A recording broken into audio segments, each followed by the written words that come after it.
Hey mamas, and welcome to the Entering Motherhood podcast. I'm your host, Sarah Marie Bilger, a wife, mom of two, VBAC mama, and doula. Here we integrate holistic mindfulness and evidence-based practices to support you on your unique motherhood journey. Whether you're trying to conceive, pregnant, newly postpartum, or supporting mamas in this stage of life, you'll feel empowered and informed as you embrace what lies ahead. Join us every episode to learn from professionals, special guests, and moms just like you, ensuring that you know what you need to know and discover things that you didn't know before. I believe in you. Let's doula this and let's navigate the transition of entering motherhood together.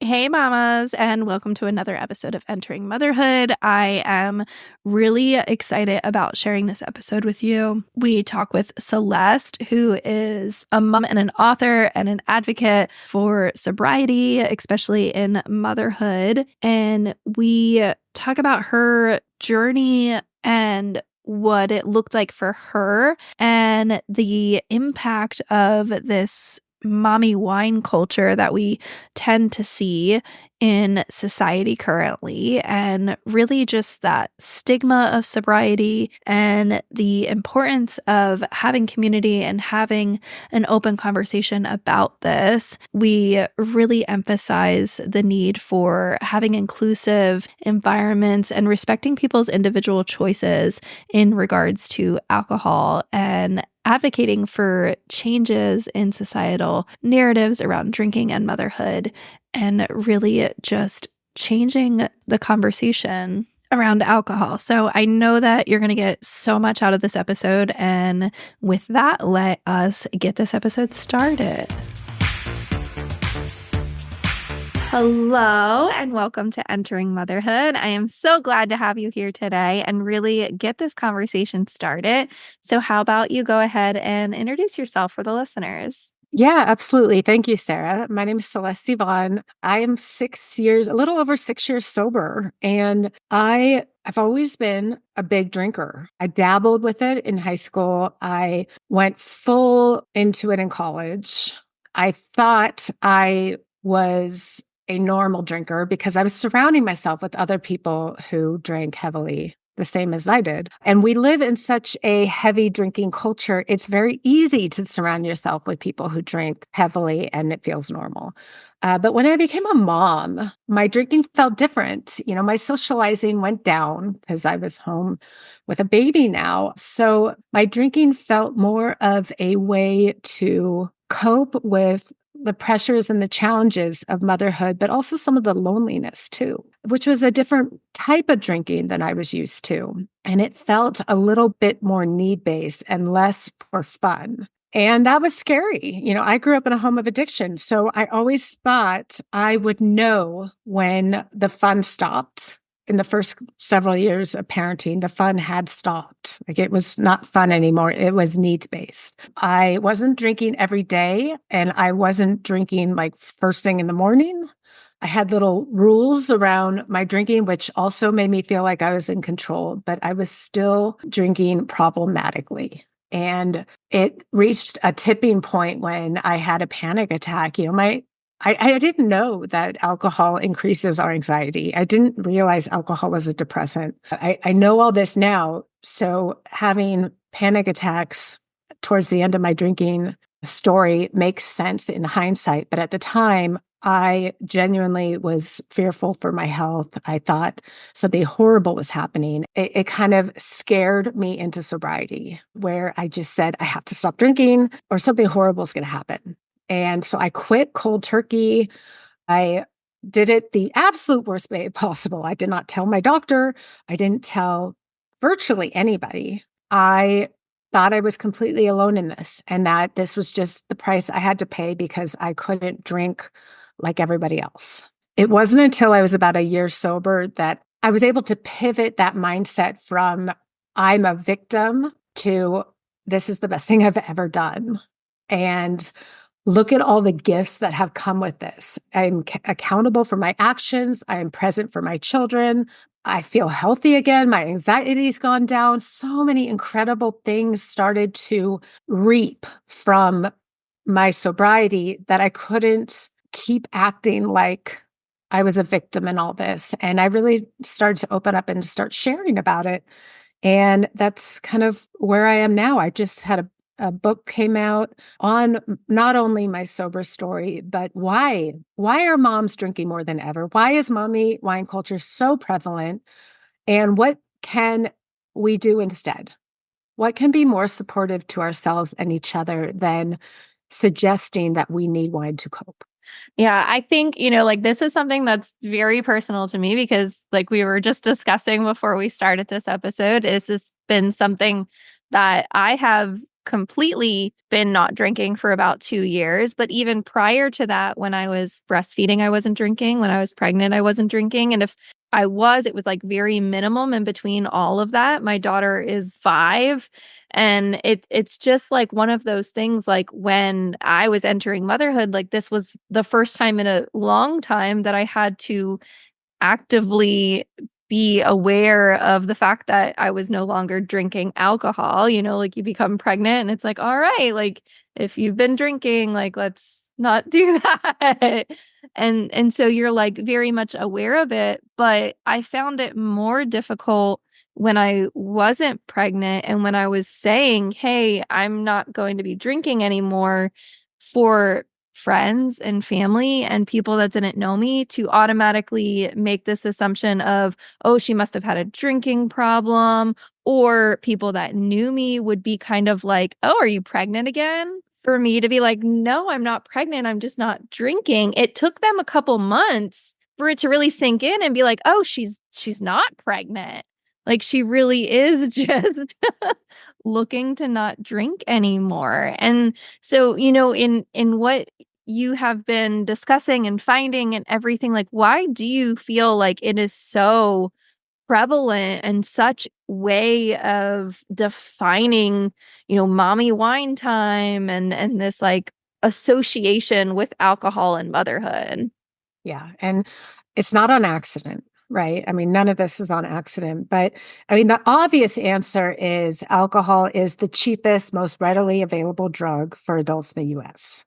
So you've got that to start.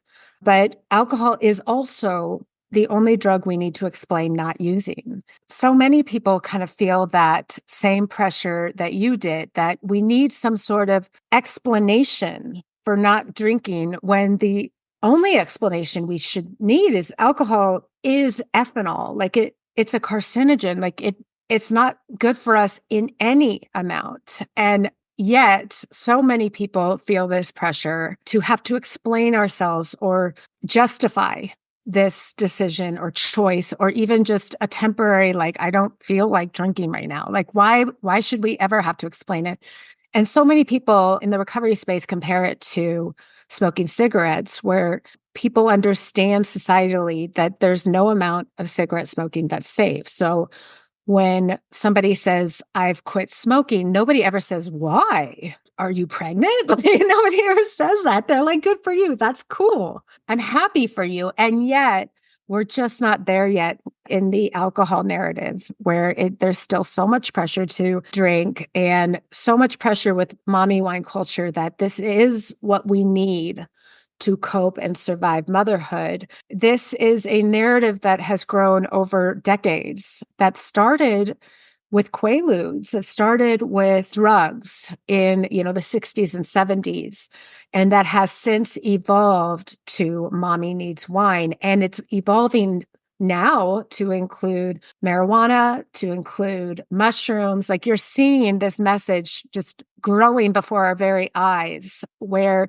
mothers need something to cope because we can't get what we need societally in and of itself. We can't help you. It's a villageless motherhood experience, and that's not going to change. So you might as well numb out to it. And I feel like that's the overwhelming narrative that we are kind of telling ourselves and each other. Like, nothing is going to change around us.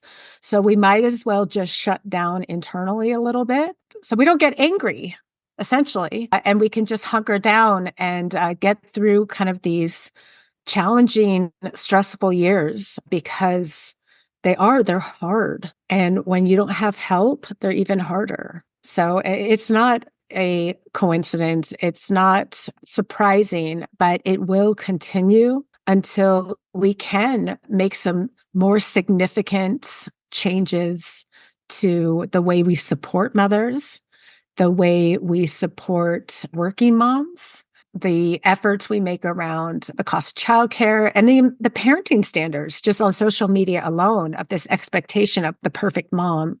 So many of these push this idea that we are on our own and, drink some wine and suck it up because you're on your own, kid. Yeah, yeah. I like specifically remember being with a group of my friends and we were all out at a not like specifically just a bar, but like a place that like served alcohol mostly. And I was like, yeah, like I'm not drinking. And like they kind of looked at me like puzzled and just like, why? And exactly to your point of like, if you stopped smoking cigarettes, that would not be like a why. It would be like, oh, wow, good job. Like, yeah, like I hate cigarettes. They're gross. They smell like all of these things. But we have like put this glorification around alcohol and how it's like fun and you can get a different fun glass or like go out and do that, like all of the holidays, all of the like things to do with your girlfriends and things like that. It's like all these different experiences are rooted around alcohol, even like sporting events and different like festivals that we have around here and stuff. Like you can't go somewhere and there's not alcohol. And while like I can be okay with that and I've never, like had to be like, oh, I can't, like I have to completely avoid all of it in order to like travel along my like sober journey. But like I can only imagine for somebody who is struggling with that, finding friends to hang out with, finding events to go to that isn't just like mommy and me classes or things like that, like finding places that they feel like they can fit into our society when they're not consuming alcohol any longer. So, what can you kind of say to that? And like, what have you found helpful in somebody that it is a struggle to really go out and live in this society when they're on this journey? Yeah. And that's something I really hope that through so many of us sharing our sober journeys, regardless of where you fit on the drinking spectrum, how much you were drinking or not, that we can really end that stigma that not drinking is any form of shame, that you need any reason to not be drinking, or that you have to explain yourself at all. Those are really some of the social stigmas I hope we can overcome. And I do see it changing in the 6 years that I've been sober, but we still have so much more to do, right? The fact that you're 2 years sober and your experience shows me, that we're not there yet. For me, as somebody who struggled with alcohol, like I wasn't physically addicted, but it was just a matter of time. Those early days were extremely hard. And I did feel like I had to keep this a secret. I was afraid that people would judge or shame me if they knew that alcohol was kryptonite for me and that it was really hard for me to stop at just one. What I recommend to people, who are in that space, who are like, either I need to quit drinking or I'm in early sobriety and I feel like I can't go anywhere, is to find a support system, whether that's through therapy or through a sober community. I host meetings with Sober Mom Squad twice a week, and I've been doing that for almost 4 years. But prior to that, I didn't know what it meant to be involved in a community because I didn't identify as an alcoholic. So AA didn't feel like the right fit for me.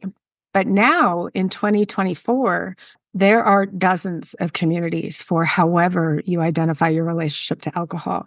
So you don't have to identify as an alcoholic to explore what some of these sober communities might be and do for your journey.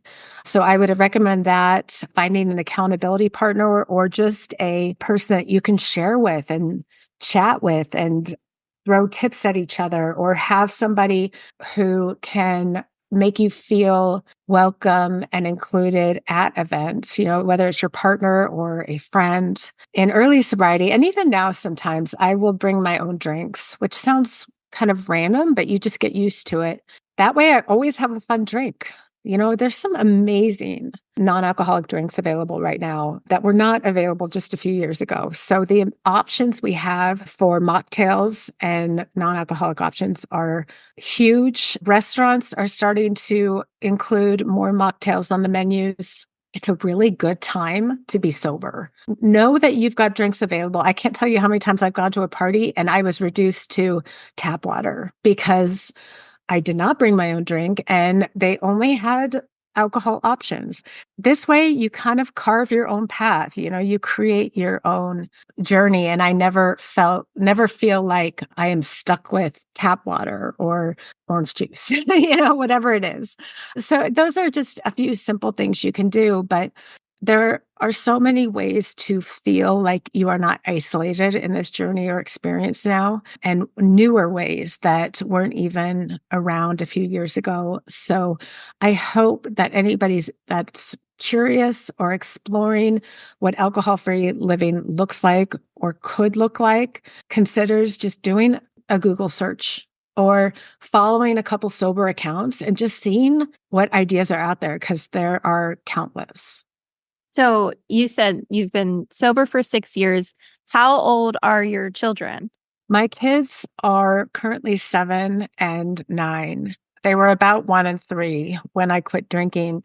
And it was incredible to me that how already at 3 years old, my son was recognizing my drinking.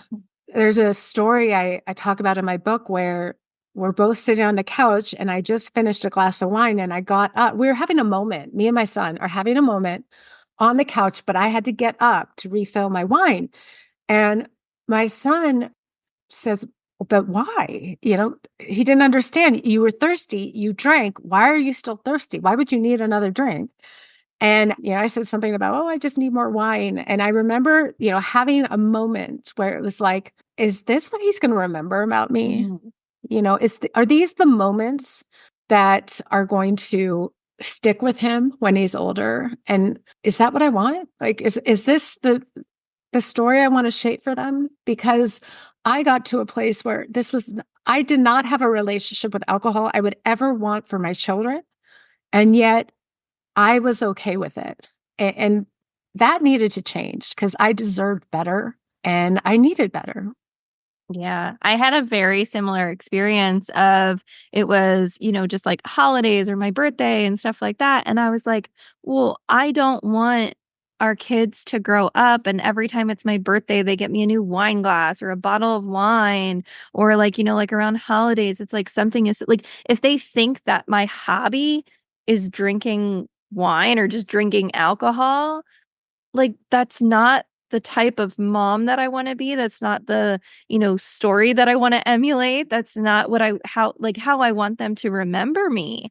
And so like that was, yeah, very much like hitting hard and kind of like, if I don't want that down the line, like, why am I doing that now? And like I said, like I wasn't drinking that much as it was, but just like making that decision to just completely cut it out. And it even like has like ripple affected into our family and people that hang out with us. Like my husband now like barely drinks, like maybe he'll have some beer in the fridge, but we don't have any hard liquor in the house. We don't, like keep a lot of alcohol or anything. And it's just, I didn't want to be that house that the teenagers go over and they, mix out the alcohol with water or like, oh, like we know that we can go to that house because they have alcohol or those parents are so cool because like they'll let us drink down in the basement or something like that. Like I didn't want that to be our structure and our family. And so it was really just thinking on that deeper level of how do you want to be mothering and what do you want that to look like? I love that. In our family, extended family, we are the only parent or, I'm the only sober person my kids probably know. Everyone else, including my husband, drinks. So when my kids go to family functions, they see all that. So I am grateful that I can show them that that's not the only way. In a world where alcohol is the norm, in fact, it's expected, I think 80% of the population considers themselves drinkers.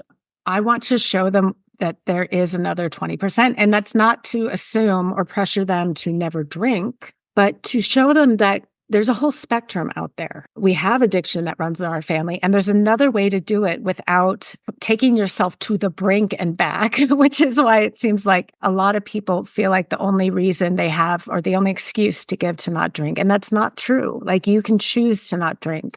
You can choose to abstain or not drink all the time. And I love that I can give them that perspective. We talk about not drinking a lot in our family because our kids are curious. Our kids are hearing the messages, they hear it at school. My son was talking the other day about drunk driving. Like, I don't know where they're getting this stuff, but they're getting it because they live in a culture obsessed with alcohol. So if I can be the person that they can talk to with questions about not drinking or my drinking problem, what an honor. I would love to tell them and share my story about my own experience and what I did about it. In every sense, it's a redemption story. What do you think has been the most difficult part of your journey?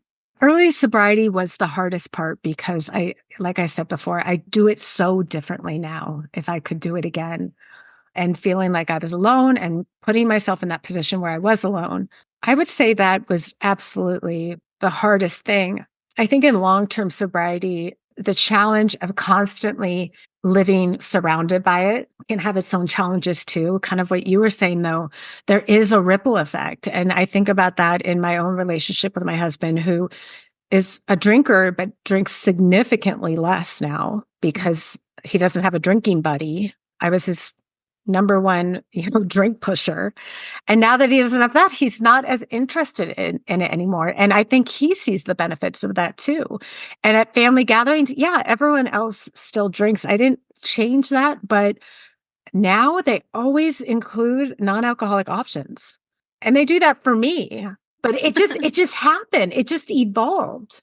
And every once in a while, I'll catch somebody drinking one of my non-alcoholic beers. And I'm like, that is so freaking cool. Like, just to see the inclusivity growing. And then to know that my kids get to see that too, that, at a gathering, it's okay to ask people, do you want something alcoholic or not alcoholic? Mm-hmm. To have a variety of options that include non-alcoholic options for the non-drinkers. I just love that we're incorporating that into the narrative. And I hope that's something that continues. Yeah, that reminds me, I had recently it was last year, but I had gone to a wedding last year, and the bartender, I had gone up and just, like casually asked for a Sprite and like nothing else in it. And they were like, "What? You're at a wedding? Like, you're supposed to be drinking."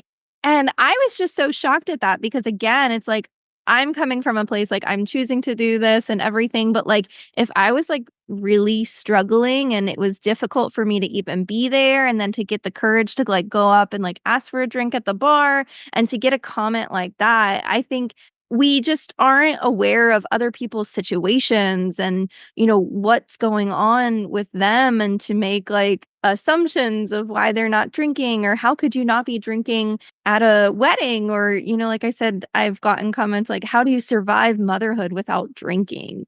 It's just like, I do it and I love it. And I think it's just really taking the time to like restructure this culture and the thought process behind it all. And once you see more examples of people that are doing it, it really shows evidence that it is possible.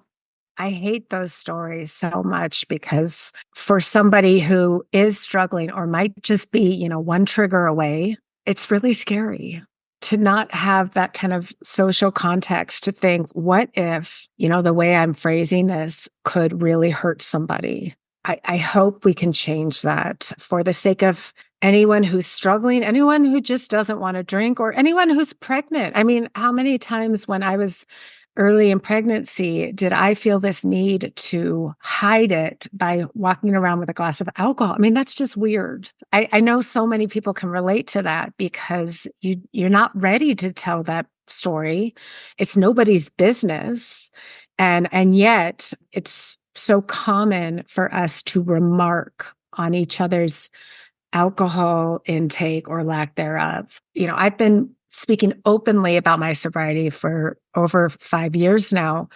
And that's one of the big reasons why is I want to end the stigma around what it looks like to be in recovery, but also what life looks like sober, because it's not a lifetime of basement meetings and sitting in dark rooms of shame. Not that I'm describing that as an AA meeting or recovery meeting, but like in my own bedroom, just this shame spiral of I'm not good enough. I don't belong. And then white knuckling every single party, white knuckling every birthday, every wedding. Once you get over the hump of early sobriety and you really create those, neural pathways of habit forming, it feels liberating. It feels enlightening. It feels exciting because you really let go of the mental load of alcohol because for someone like me, it was a mental load. It consumed, even if I wasn't drinking, it was consuming me more days than it wasn't because I was thinking about my next drink or I was thinking about how to navigate presumed hangover or making sure I had enough alcohol in the fridge. I mean, there was just so much going on inside my mind that nobody else saw. It was exhausting. And I don't ever want to go back to that. What are some ways that we can support other moms who may be, going through something similar? So if you are inviting somebody over for a glass of wine, invite them over for a glass of wine or tea. I mean, it's that simple where you don't have to put somebody on the spot. If you are having people over for a party, having both options. So somebody doesn't have to be like, hey, thanks for inviting me. I'm actually abstaining from alcohol. Will there be anything for me to drink or should I bring my own? Just make it available. Just have it available. The inclusivity that comes with that, I can't tell you how meaningful that is. I had a friend who told me that since I started sharing my story, she always, when somebody comes over, she always asks them, would you like a glass of wine or a cup of coffee or some soda? Like she just makes it part of the lineup. So nobody feels called out when they decline the alcohol piece. They're like, yeah, soda sounds great. And then the wave of relief, I can't even tell you how amazing that feels because you don't have to explain yourself. You don't even have to say no. You just say, I would love a drink of whatever it is, sparkling water, anything. So, I mean, just to start with that, if you have a friend who is struggling, letting them know that you are always there to talk judgment free is probably the best thing you can do because it can feel really lonely.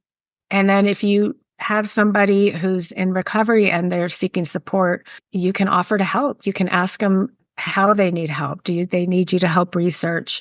Do they need an accountability partner? Do they need a friend that you can text out of nowhere and go, can you go for a quick walk? It takes about 20 minutes when you have a trigger to get over your trigger on average. So sometimes that's all somebody needs is somebody to distract them for 20 minutes and then they're back in business. So it doesn't take a lot, but it means a lot. Yeah.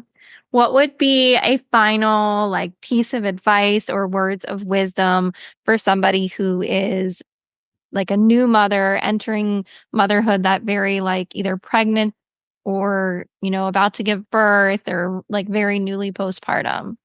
The one thing I wish someone told me when I was a new mom was alcohol is a depressant. So if you are struggling or think you are more inclined to struggle with postpartum depression or anxiety, and you're consuming a depressant, it will likely make things worse. I wish someone told me that. I genuinely thought my alcohol was helping me relieve some of my PPD, and it was making everything markedly worse, even as I was taking an antidepressant.